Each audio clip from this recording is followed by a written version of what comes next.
अब सवाल है कि 54 लाख लोग अगर उनका वोटर नहीं बनते, वोट नहीं बनता, तो क्या माना जाएगा? ये माना जाएगा वो देश के नागरिक नहीं। तो 54 लाख बिहार के लोग हैं, जिनके नाम जो है मतदाता सूची में नहीं होंगे। अगर इनके नाम कोई भी संपत्ति है, तो वो सरकार जब्त कर लेगी।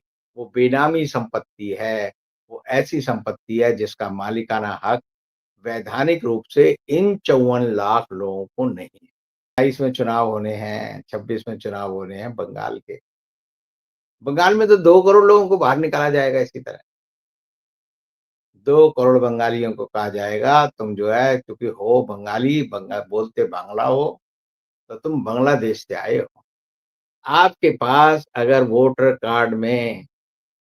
वोटर लिस्ट में आपका नाम नहीं है, तो पहले तो आपकी संपत्ति छीनी जाएगी, फिर आपकी कार छीनी जाएगी, फिर आपका मोबाइल आपसे छीना जाएगा, फिर आपको 5 किलो राशन नहीं मिलेगा, फिर आप किसी हवाई जहाज में नहीं चढ़ सकते, फिर आप किसी बैंक में खाता नहीं रख सकते, फिर आप किसी रेल में नहीं चढ़ सकते, फिर आप किसी सरकारी बस में नहीं चढ़ सकते, फिर आप किसी स्कूल में नहीं जा सकते, किसी कॉलेज में नहीं जा सकते, किसी होटल में नहीं ठहर सकते और क्या होगा इन 54 लाख लोगों का? इन 54 लाख लोगों को कान पकड़कर बिहार से बाहर निकाल दिया जाएगा। नमस्कार, मैं हूं इकराम और आप देख रहे हैं हिंद वॉइस। हमारे साथ मौजूद है रोजाना की तरह एडवोकेट अमृत कुमार जी। बहुत बहुत स्वागत है सर आपका। नमस्कार। सर, बिहार चुनाव पर आपसे बात करनी है। बिहार में वोटों को लेकर बहुत बड़ा घमासान मचा हुआ है। पहले बताया जा रहा था कि 1 करोड़ नाम कटे हैं, अब 54 लाख का कुछ आंकड़ा आ रहा है। तो क्या कहानी है? अगर वोटर्स लिस्ट से नाम हट जाते हैं तो उसका कितना असर पड़ेगा बाकी चीज़ों पर? एक आम आदमी का अगर पहचान पत्र नहीं है, क्योंकि आधार कार्ड तो मान्य नहीं है, बहुत जगह कह चुका आधार कार्ड की जरूरत नहीं है, वो तो कोई नागरिकता का प्रमाण भी नहीं है। तो पहचान पत्र जिसे नागरिकता का प्रमाण पत्र माना जाता है, अगर नाम कट जाता है उससे, तो कितनी दिक्कत आ सकती है नौकरी में, बाकी और जगह? क्या कुछ इसका नुकसान इस चुनाव पर होगा? जी सर। ज्ञानेश कुमार जो कि देश के मुख्य चुनाव आयुक्त हैं, अभी उन्होंने प्रेस कॉन्फ्रेंस की है और वो इस बात पर अड़े हुए हैं कि हमें शुद्ध मिनरल वाटर होता है ना प्यूरिफाइड, वैसी वोटर लिस्ट चाहिए और वैसी वोटर लिस्ट के लिए उन्होंने कहा है कि हम हर तरह के जो छलनी है उसका इस्तेमाल करें। अभी जो ताज़ा खबर है वो ये है कि 7 करोड़ 89 लाख वोटरों में से जो पहले थे, उनमें से 54 लाख को अभी तक वोटर लिस्ट में शामिल नहीं किया गया। तो इसका मतलब ये है कि 54 लाख लोग जो कि बिहार में हो सकते हैं, रहते हैं, नहीं रहते, वो इस समय देश के नागरिक नहीं हैं। और ये नागरिक नहीं है, इसका फैसला होना तो जो हमारा होम मिनिस्ट्री है उसको करना चाहिए, जो सिटीज़नशिप एक्ट है उसमें होना चाहिए, देश का जो संविधान है उसके तहत होना चाहिए और देश के संविधान में जो अनुच्छेद है नागरिकता के बारे में, जिसे हम बोलते हैं अनुच्छेद 5 से लेकर 11 तक, उसमें पूरा एक ज़िक्र किया गया है कि कौन भारत का नागरिक है, कौन नहीं। और उसमें बताया गया है कि नागरिकता 5 तरह से आदमी के पास आ सकती है। एक तो कि वो हिंदुस्तान में पैदा हुआ है, दूसरा उसका माँ या बाप 2 में से एक जो है हिंदुस्तान के नागरिक हैं, तीसरा जब देश का कानून बना, संविधान लागू हुआ तो उससे 5 साल पहले वो भारत में रह रहे थे। चौथा ये है कि भई वो जो है आकर उन्होंने अपना रजिस्ट्रेशन कराया है और एक है उसके बाद कि उसने नेचुरलाइज़ेशन हुआ है, कि उन्होंने स्वाभाविक रूप से 12 साल तक भारत में रहने के बाद नागरिकता के लिए अप्लाई किया और उन्हें नागरिकता दी गई। और आखिरी है कि वो हिस्से जो कि हिंदुस्तान के हिस्से नहीं थे और हिंदुस्तान में उनके राज्यों को मिलाया गया, जैसे सिक्किम, गोवा, पौंडीचेरी, उनके नागरिकों को हमने नागरिक माना है। अब ये नागरिकता का जो पैमाना है, अब तक उसको लेकर कोई बड़ा हंगामा पूरे हिंदुस्तान में नहीं हुआ, कभी नहीं। हंगामा कब शुरू हुआ? हंगामा जब शुरू हुआ जब ज्ञानेश कुमार ने ये कहा कि हम जो है, जो नागरिकों की जो सूची होती है, जिसके आधार पर वोटर सूची बनती है, मतदाता सूची बनती है, उसमें वोटरों को अपने 11 तरह के प्रमाणों में से कोई प्रमाण देना पड़ेगा और उसके लिए उन्होंने जिद पकड़ ली और उन्होंने कहा कि हमने पहली बार जब अपने बीएलओ को भेजा कि भई जाके मतदाता सूचियों का निरीक्षण करो, तो उन्होंने कहा कि 1 करोड़ 4 लाख मतदाता अपने घरों पर नहीं मिले और ये मान लिया कि वो जो है मतदाता या तो मर गए हैं या इलाका छोड़ गए हैं या वो हमारे वोटर गलत तरह से बन गए थे, डुप्लीकेट वोटर बन गए थे और उनका नाम हटाएँ। जब 1 करोड़ 4 लाख लोगों को हटाने की बात हुई, उसके बाद ये हंगामा शुरू हुआ, मामला सुप्रीम कोर्ट पहुँचा और अब तो आप देखिए रोज़ बिहार विधानसभा में, देश की संसद में रोज़ हंगामा हो रहा है कि ये जो एसआईआर की प्रक्रिया है, ये सीरियस इन्वेस्टिगेशन जो किया जा रहा है, रिहर्सल जो हो रहा है, उसको लेकर सब लोगों में बेचैनी है। और बेचैनी सिर्फ़ ये नहीं कि अनपढ़ लोगों में है, अशिक्षित लोगों में है या दलितों में है या पिछड़ों में है या आदिवासियों में, ये पढ़े-लिखे लोगों में, मेरे अंदर भी है। और इसलिए है क्योंकि अब जो वोटर आई कार्ड है, पहले होता था कि हर साल 1 तारीख को, 1 जनवरी को जो मतदाता सूची का पुनर्निरीक्षण होता था, लोगों को बुलाया जाता था और उस समय जो 18 साल या उससे ज़्यादा उम्र के लोग हैं, उनको देश की मतदाता सूची में शामिल कर लिया जाता था और ये प्रोसेस आराम से चलता था, किसी को पता नहीं चलता था। जब महाराष्ट्र के चुनाव हुए और हरियाणा के चुनाव हुए, तो चुनाव आयोग की सक्रियता जो है एक दल विशेष यानी बीजेपी के समर्थन में पूरी तरह बदल गई। उन कॉन्स्टिट्यूएंसी में जहाँ पर बीजेपी या उसकी सहयोगी पार्टियों के उम्मीदवारों की जीत सुनिश्चित करनी थी, वहाँ रातों-रात वोटरों की संख्या बढ़ गई। क्रॉप अप हो गए, कुकुरमुत्ते की तरह 10,000, 20,000, 25,000 लोग बढ़ गए। कई ऐसे मकान हैं जिसमें 100-100 वोटर बढ़ गए। दिल्ली में भी ऐसे मकान हैं। इसी तरह हरियाणा में किया गया और उसको राहुल गांधी ने कहा कि ये चुनावों की अपहरण किया जा रहा है, लूट हो रही है, डकैती डाली जा रही है और उसके प्रमाण हैं। लेकिन चुनाव आयोग ने अपनी निष्पक्षता को बिल्कुल उतार कर फेंक दिया है, बिल्कुल नंगा खड़ा हो गया।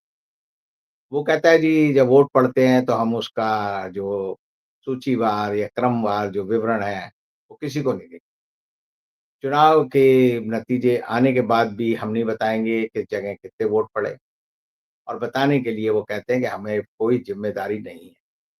सुप्रीम कोर्ट मामला गया, सुप्रीम कोर्ट ने भी ढुलमिल नतीजा या तरीका अपनाया और मामला रफा-दफा हो गया। अब सवाल है कि 54 लाख लोग अगर उनका वोटर नहीं बनते, वोट नहीं बनता, तो क्या माना जाएगा? ये माना जाएगा वो देश के नागरिक नहीं।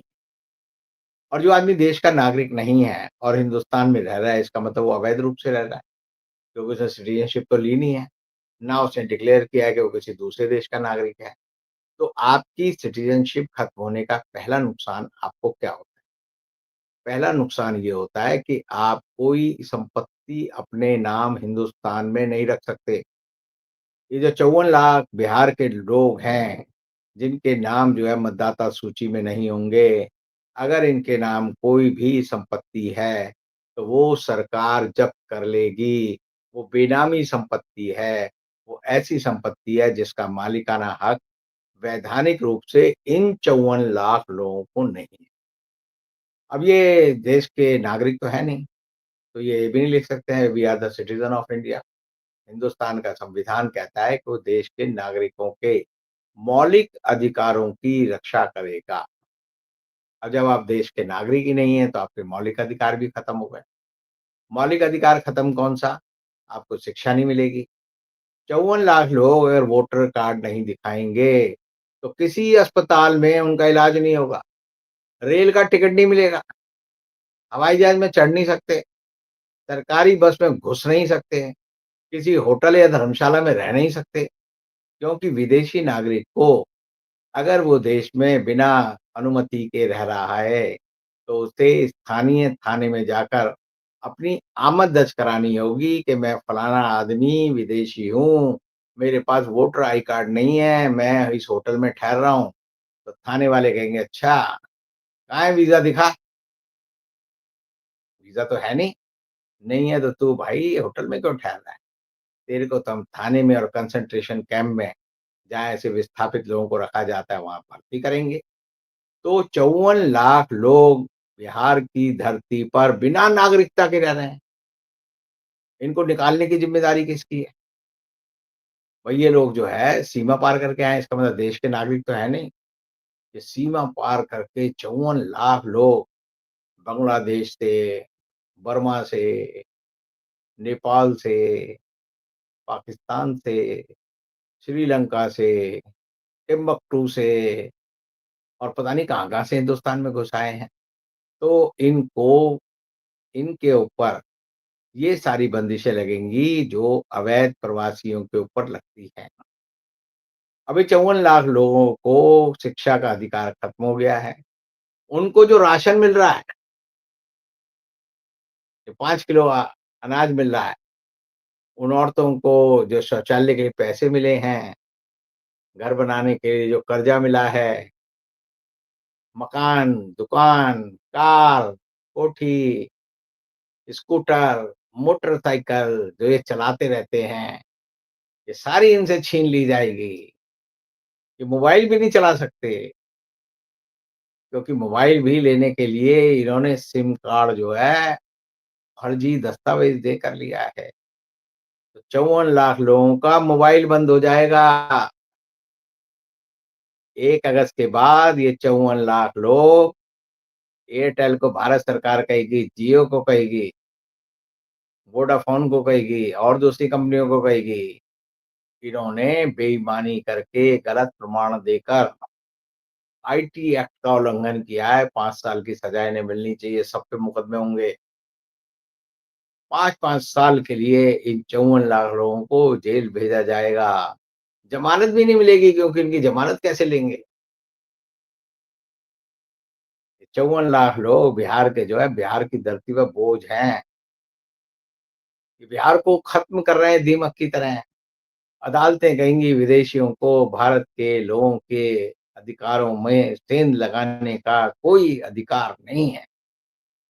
तो अब आप गिन लीजिए, आपके पास अगर वोटर कार्ड में, वोटर लिस्ट में आपका नाम नहीं है, तो पहले तो आपकी संपत्ति छीनी जाएगी, फिर आपकी कार छीनी जाएगी, फिर आपका मोबाइल आपसे छीना जाएगा, फिर आपको 5 किलो राशन नहीं मिलेगा, फिर आप किसी हवाई जहाज में नहीं चढ़ सकते, फिर आप किसी बैंक में खाता नहीं रख सकते, फिर आप किसी रेल में नहीं चढ़ सकते, फिर आप किसी सरकारी बस में नहीं चढ़ सकते, फिर आप किसी स्कूल में नहीं जा सकते, किसी कॉलेज में नहीं जा सकते, किसी होटल में नहीं ठहर सकते।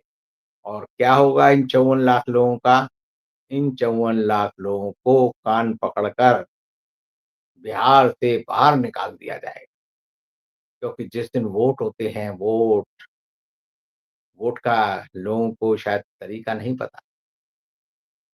चुनाव आयोग घोषणा करता है। मान लीजिए इस कॉन्स्टिट्यूएंसी में वोट हो रहा है, पटना में वोट हो रहा है। तो पटना में बाहर के लोग नहीं रह सकते इस वोट वाले दिन। तो ये 54 लाख लोगों में आप बाँट लीजिए। मान लीजिए 10,000 लोग हैं, जो पटना में हैं बिना वोट के, उनको कहा जाएगा पटना से बाहर निकलो। फिर आरा में वोट होंगे तो कहेंगे आरा से बाहर निकलो। फिर मान लीजिए औरंगाबाद में बिहार में हो रहे हैं तो वहाँ से निकलो। फिर कहा जाएगा अच्छा सीतापुर में हो, यहाँ से बाहर निकलो। वो जिस दिन बिहार में वोट होगा, ये 54 लाख लोग बिहार में टिक नहीं सकते। कितना क्रांतिकारी आदेश चुनाव आयोग लाया है। मोदी सरकार की सारी समस्याओं को खत्म कर। लोग सोचते हैं ना महँगाई है, बेरोज़गारी है, अशिक्षा है, सड़कें नहीं बन रही, हमारे स्कूल कॉलेज जो है बड़े बेकार हो रहे हैं। लाइब्रेरी की तो बात करते ही नहीं हिंदुस्तान में कोई। अब ये सारी समस्याएँ उड़न-छू 54 लाख लोगों को कहा जाएगा तो बाहर निकलो, तुम इन सारी समस्याओं की जड़ में बैठे हो। और जड़ में बैठे हो तो 54 लाख लोगों के बाहर जाने से क्या होगा? संपत्ति सस्ती हो जाएगी, 54 लाख लोगों की संपत्ति तो अब दूसरों को खरीदनी पड़ेगी। ये 54 लाख लोगों में बहुत सारे लोग हैं जो नौकरी भी कर रहे हैं, इनकी नौकरी भी छिन जाएगी। तो बा बिहार के लोगों को रोज़गार मिलेगा, इनके लाइसेंस छिन जाएँगे, इनके परमिट छिन जाएँगे, इनके जो मोटर चलाने का जो लाइसेंस है वो भी रद्द हो जाएगा। तो विदेशी नागरिक है तो तू यहाँ का हमारा लाइसेंस लेके क्यों घूम रहा है? वो भी रद्द हो गया। देखिए कितना बढ़िया ये जो दृश्य है, चुनाव आयोग की वजह से। और ये सिर्फ़ बिहार में नहीं चलेगा, 27 में चुनाव होने हैं, 26 में चुनाव होने हैं बंगाल के। बंगाल में तो 2 करोड़ लोगों को बाहर निकाला जाएगा इसी तरह। 2 करोड़ बंगालियों को कहा जाएगा तुम जो है क्योंकि हो बंगाली, बोलते बांग्ला हो, तो तुम बांग्लादेश से आए हो। तुम्हारी नौकरी खत्म, तुम्हारे अधिकार खत्म, सारे बंगालियों को कहा जाएगा, तुम्हारे सारे अधिकार खत्म है, तुम्हें बांग्लादेश की सीमा पे खड़े करके हम जो है बांग्लादेश के अंदर धकेल देंगे। अब बांग्लादेश सरकार नहीं लेगी तो हम ज़बरदस्ती तुम्हें वहाँ भेज देंगे। स्कूल खाली हो जाएँगे। आप देखिए ना 7 करोड़ 89 लाख में 54 लाख लोग जो है गायब हो गए। उनकी नागरिकता छिन गई। मोटे तौर पे क्या है 7% हो। तो देश की आबादी कितनी है 145 करोड़। 145 का 7% कितना हुआ? 10 करोड़। 10 करोड़ लोगों की नागरिकता चुनाव आयोग ने एक ही फैसले से खत्म कर दी। और खत्म कर दी तो अब सवाल ये आता है कि ये बेचारे करें क्या? कुछ नहीं करना, कुछ नहीं करना उन्हें। मैं आपको बता रहा हूँ मोदी जी के पास अपना बर्थ सर्टिफ़िकेट नहीं है। मोदी जी के पास स्कूल पढ़ने का, छोड़ने का भी सर्टिफ़िकेट नहीं है। मोदी जी के पास अपना 10वीं के सर्टिफ़िकेट में उनकी डेट ऑफ बर्थ भी नहीं लिखी हुई, वो भी नहीं है। मोदी जी के पास 12वीं का जो सर्टिफ़िकेट होता है जिसमें डेट ऑफ बर्थ लिखे थे वो भी नहीं है। मोदी जी के पास अपनी माँ का बर्थ सर्टिफ़िकेट भी नहीं है, अपने पिताजी का भी नहीं है। तो तुम्हारी और मोदी जी की एक साथ स्थिति है। मोदी जी भी देश के नागरिक नहीं है। अब मोदी जी नागरिक नहीं है लेकिन वो देश के प्रधानमंत्री बने हुए हैं। सारे सांसदों से 542 सांसद हैं लोकसभा में और 240 हैं इस समय राज्यसभा में। उनको कहा जाए कि भैया तुम तो अपना ये सर्टिफ़िकेट दे दो, मैं आपको कहता हूँ आधे नहीं दे पाएँगे। राष्ट्रपति मुर्मू नहीं दे पाएँगी ये सारे सर्टिफ़िकेट।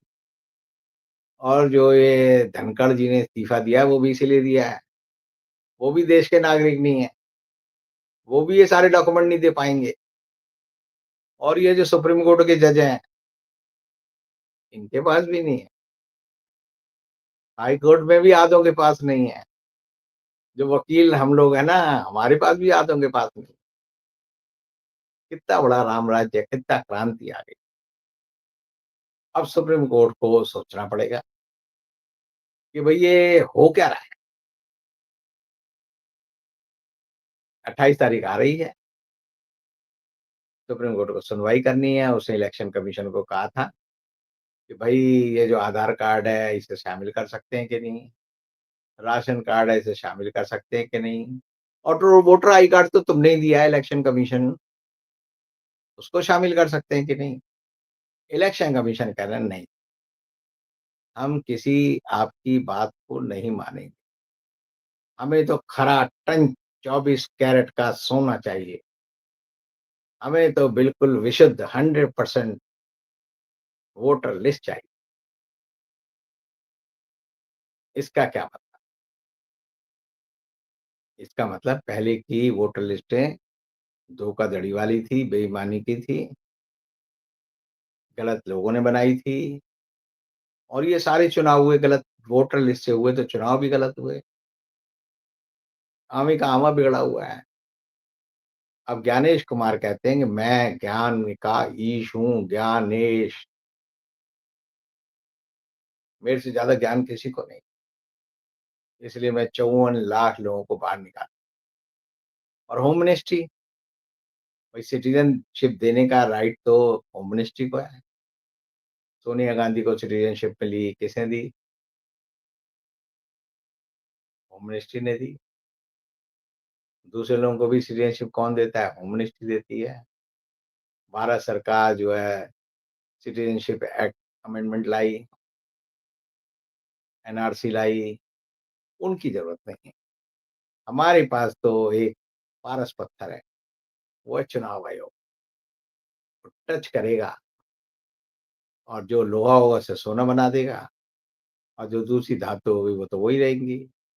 तो आप समझिए 54 लाख लोगों पे वोट का अधिकार छीनकर चुनाव आयोग ने एक तरह से देश के 10 करोड़ लोगों के सर पर एक तलवार लटका दी है और उस तलवार के लटके होने की वजह से सब परेशान। मोहन भागवत के बाद भी नहीं मिलेंगे कागज, ये भी लिख लो आप, मैं आपको कह रहा हूँ।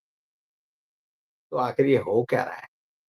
ये आपको भी सोचना है, मुझे भी सोचना है और जो हो रहा है उसका एक ही तरीका है कि कुएँ में भांग पड़ी हुई है, सारे भंगेड़ी अपनी लंबी-लंबी हाँक रहे हैं और जनता को अपने जूतों से पूरी तरह से अच्छी तरह से शुद्ध करने में लगे हुए हैं। शुद्धता सबसे ज़रूरी। बहुत शुक्रिया सर तमाम अपडेट्स के लिए। तो बिहार के तमाम अपडेट्स के लिए आप लोग इनवॉइस देखते रहें, चैनल को सब्सक्राइब करें। कल फिर मुलाकात होगी सर के साथ, तब तक के लिए दीजिए इजाज़त। शुक्रिया सर।